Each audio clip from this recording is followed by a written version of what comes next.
Well, the AFL is under mounting pressure to review every team in the wake of shocking allegations over the treatment of First Nations players at the Hawthorn Football Club.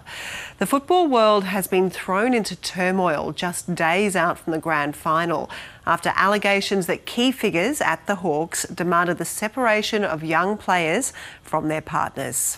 The AFL has pledged a full investigation, but former player Eddie Betts has joined calls to widen the scope, saying what happened at Hawthorn could happen at any club. We'll be joined by AFL Chief Executive Gillon McLachlan in just over an hour from now. But first to our reporter, Leanne Wong. Leanne's outside AFL headquarters here in Melbourne. And Leanne, the AFL and others are, of course, responding to this bombshell allegation. Give us a sense of the response.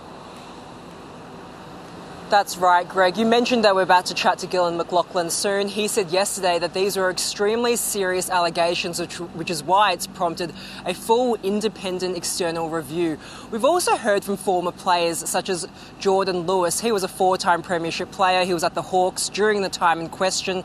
He says that these allegations are extremely devastating and disturbing. He also says, however, that he and his fellow team members had no idea that these things were supposedly going on during his time at the club, that they were kept entirely in the dark and sheltered from these supposed events. But we've also heard, as you mentioned, from AFL legend Eddie Betts. Now, he says that, quite frankly, AFL's system is not built for young Indigenous players. He's calling for a full review into every single club, not just Hawthorn. He says now that with arguably 3 clubs implicated in their own racism scandals, he's referring, of course, to Collingwood after its Do Better report, as well as Adelaide, that the AFL needs to do more. Let's take a listen. I don't know, because we keep coming back to this. We keep finding ourselves talking about it. It just made me feel like I don't belong here in Australia because these issues keep occurring that I keep facing, that all Aboriginal people keep facing here in Australia. And Leanne, a central figure in the investigation will be Alastair Clarksons. He's issued a statement putting down a few markers about his position, Leanne.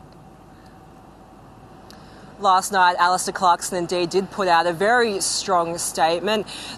I'll just go take you through some of those words. So he said that he was extremely shocked by these serious allegations. He says he was not interviewed by the authors of the report that was commissioned by the club, and he wasn't provided with a copy of the report. And he says he was not afforded any due process, and he absolutely refutes any allegation of wrongdoing or misconduct. And he says he looks forward to the opportunity to be heard as part of the AFL's external investigation. Now, of course, Alastair Clarksons, he signs that very high-profile and lucrative coaching deal with North Melbourne to begin next season. His start time has now been pushed back while the AFL investigates these allegations. Chris Fagan, another key figure implicated in these allegations, he's taken leave from his role as senior coach at the Brisbane Lions as well while this investigation is carried out. But these allegations really couldn't come at a worse time for the AFL, with the grand final just days away, as well as the grand final parade tomorrow. They're really going to be hoping that these don't put a damper on the celebrations. Yeah, major story and a big weekend coming up. Leanne Wong, thanks for that update.